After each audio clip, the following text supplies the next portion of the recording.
noite. Boa noite. Hoje quem conversa com a gente é o secretário municipal de Cultura de Mossoró, Etevaldo Almeida. E 9 vereadores de Mossoró declararam apoio a Rogério Marinho. O cenário político está no ar.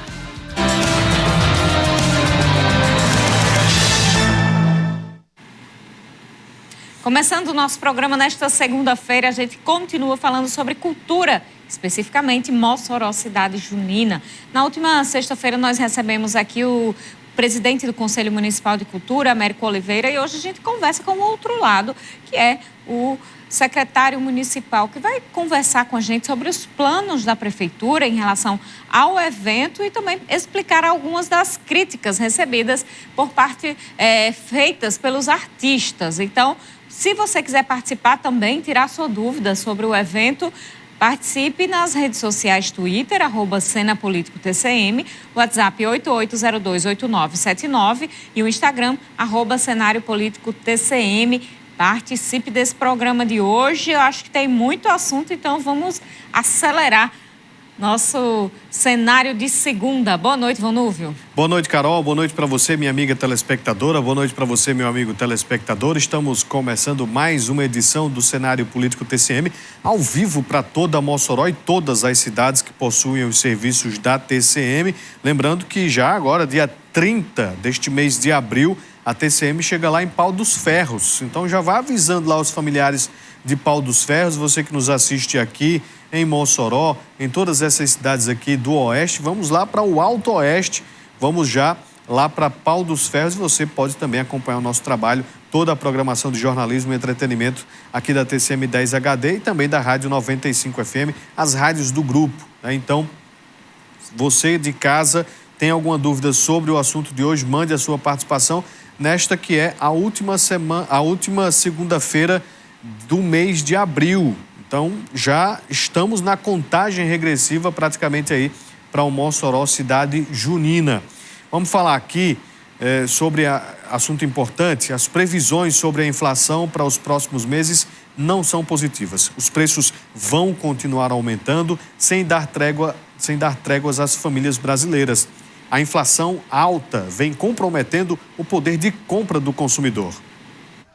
Tá tudo muito caro, os preços subindo e é preciso uma verdadeira acrobacia no orçamento para dar conta de tanto aumento. Tá alto demais. Muito caro? É, sim. Tá tudo caro, senhora, tá tudo caríssimo. Já quem ganha pouco, aí vem uma carestia dessa, rapaz. É muito, não presta não. O salário tá dando pra nada mais. E essa impressão é realmente verdadeira. De acordo com a pesquisa elaborada pela CNI, quem ganha menos sente mais os efeitos da inflação, ou seja, é ainda mais difícil para a população de menor renda tentar buscar alternativas para conter gastos. Sendo assim, elas sentem mais o impacto da alta dos preços. A pesquisa é intitulada Comportamento e Economia no Pós-Pandemia. Os dados apontam que 95% das pessoas sentiram que tudo ficou mais caro nos últimos 6 meses.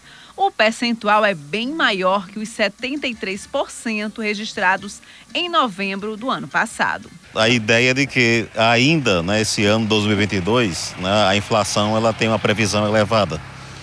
E mesmo com a regularização, por exemplo, de reservatórios que fazia com que eles secos, a energia ficasse mais cara em função do uso de outras fontes, como a termoelétrica, agora cheios os reservatórios, mesmo assim a energia tem uma promessa de redução, da mesma maneira que os combustíveis, que até mesmo os preços do mercado internacional passaram a ter uma redução. A ideia é chegar a isso aqui também, mas isso ainda é muito pouco dentro do cenário que a gente ainda prevê para 2022, que é um cenário inclusive previsto pelo Banco Central de inflação e que tende ainda a manter as pessoas no aperto. E ele dá algumas dicas de como planejar os gastos, evitando mais problemas com as finanças.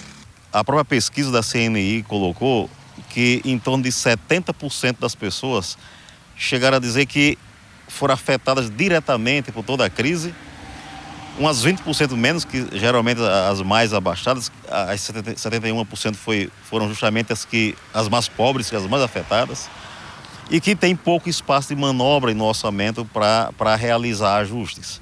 mas mesmo assim é manter a prudência e o rigor dentro de um período que a gente está ainda de crise econômica e ainda saindo minimamente de uma crise sanitária como é a do Covid-19.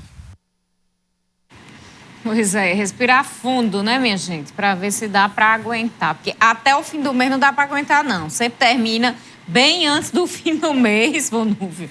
A maioria das famílias está nessa situação e vamos seguindo desse jeito, pelo menos por enquanto.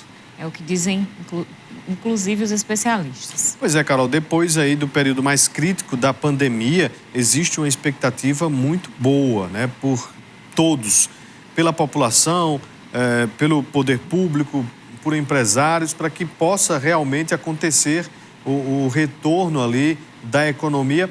Mas mais do que isso, o poder de compra do consumidor, né? O real, ele precisa valer realmente o suficiente para que as pessoas possam, no mínimo, se alimentar.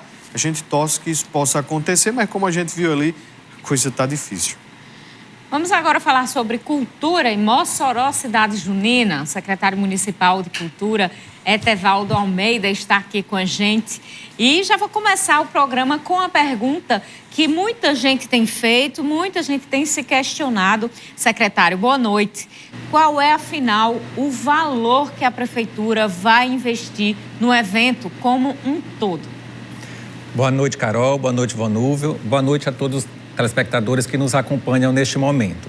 Valor do Mossoró Cidade Junina 2022, né? São os questionamentos que sempre tem nos feito e chegado até a gente nas principais entrevistas que a gente tem ido. E a gente tem informado e socializado que o Mossoró Cidade Junina, por ele estar num processo de construção a partir dos editais que estão abertos para chamamentos públicos, nós estamos trabalhando neste momento com a previsão de execução desse orçamento. Por que previsão? Porque nós, com o credenciamento em todos os editais, seja eles nas estruturas, seja eles de som, de iluminação, de banheiros químicos, seja nas inscrições dos artistas em cada um dos editais que estão abertos, não é, para credenciamento, a gente terá, no final desse processo, a contratação de todas os artistas de todas as companhias e aí sim nós teremos a previsão orçamentária, o real do que será investido no Mossoró Cidade Junina. Investido no sentido de que a gente, enquanto gestão pública, tem esse objetivo de pautar as ações de cultura a partir do investimento, a partir do que nós temos de possibilidades para a gente pensar na cadeia produtiva de arte e cultura. Então, se a gente tomar como referência, por exemplo, os editais que já concluímos, ou os chamamentos que estão em tramitação, por exemplo, eu tenho como falar do orçamento real do espetáculo Chuva de Bala, porque já fizemos o chamamento das companhias com todos os CNPJ, sejam elas de dança ou de teatro. Tivemos 3 respostas oficialmente, a que se habilitou, a gente tem um valor específico em torno de R$600 mil para o espetáculo Chuva de Bala. Hoje nós já temos como deixar evidente o que estamos pensando para se trabalhar quanto à questão dos cachês dos artistas nacionais, porque nós já publicamos a relação de todos os artistas e o valor dos cachês, com a ideia de que a nossa gestão, essa gestão, pensa a pauta da cultura na sua totalidade com o máximo de transparência possível, não é? E daí a nossa responsabilidade quanto à questão de, no momento oportuno, quando nós tivermos todos os credenciamentos, todos os editais consolidados, a gente oficializar quanto que será investido no Cidade Junina 2022. Pelo que o senhor está falando, então, vai ter recursos suficientes para atender todas as áreas dos Estados Unidos. Exatamente. Nós estamos trabalhando em 2 linhas de investimentos. Em que sentido? Nós temos um planejamento orçamentário vinculado às nossas leis municipais, apresentado no PPA, na LOA, na LDO, que é o que a gente previu como previsão orçamentária, e temos uma outra linha de trabalho, que é a de captação de recursos. Não é? Estamos também com 2 editais de credenciamento para a gente habilitar captadores de recurso ou empresas que tenham interesse em fazer aquisição de uma das cotas de patrocínio. Para nossa felicidade, a gente tem presenciado e tem sido contactado constantemente a Secretaria de Cultura, a Secretaria de Administração, para que se possa trabalhar a ideia das cotas de patrocínio. Então, a consolidação do orçamento da cidade junina e quanto nós vamos investir se dará dessas duas formas, com recursos próprios, de arrecadação própria do município e com recursos de patrocínio. E o nosso objetivo é captar o máximo de recursos possível para que a gente possa otimizar, inclusive, a utilização dos recursos de fonte própria. Vamos então fazer nosso primeiro intervalo. No próximo bloco, volta e conversa mais com o secretário municipal de Cultura, Etevaldo Almeida.